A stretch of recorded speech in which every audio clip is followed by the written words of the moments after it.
Le retour de la partie namibienne à l'Institut de formation technique et professionnelle de l'Oudima, le sujet n'a jamais quitté la table de pourparlers entre Brazzaville et Windhoek. Bonjour. Good morning.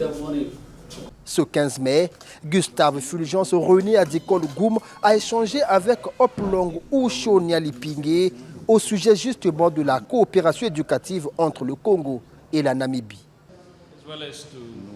Nous sommes venus aussi pour suivre, n'est-ce pas, la situation de notre coopération au niveau de l'Institut de formation technique et professionnelle, juste après la tenue de la commission mixte en Namibie.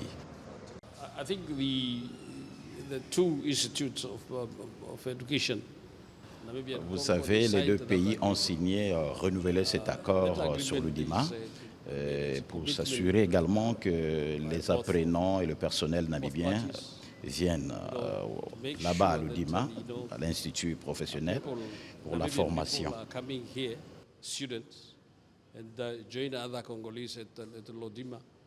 La commission mixte Congo-Namibie, elle a été tenue en février 2026 à Windhoek. Les deux pays avaient à cet effet renouvelé l'accord sur l'Oudima, réaffirmant ainsi leur volonté commune de faire revivre l'IFTPL comme à sa genèse.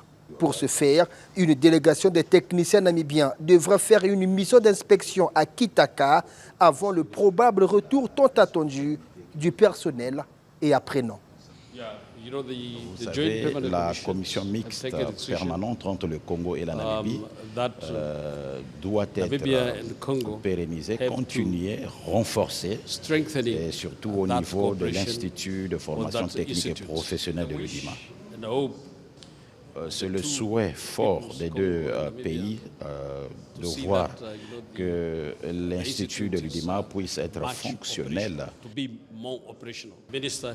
Monsieur le ministre nous a rassuré qu'il apportera son soutien, va accompagner la commission technique au niveau de l'Oudima pour que tout réussisse comme souhaité. C'est encore une autre promesse namibienne, une autre assurance. Car depuis bientôt 10 ans qu'elle a quitté l'IFTPL, la partie namibienne n'a cessé de donner de l'espoir au Congo. Pourtant, toutes les doléances ou presque ont été résolues par le gouvernement congolais.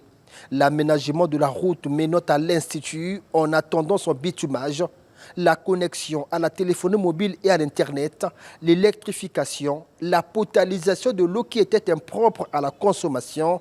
Tout a été résolu, ajoutant même le renforcement de la capacité d'accueil de l'Institut avec la construction d'un nouveau célibatorium. Viendront ou ne viendront pas, le sujet reste d'actualité.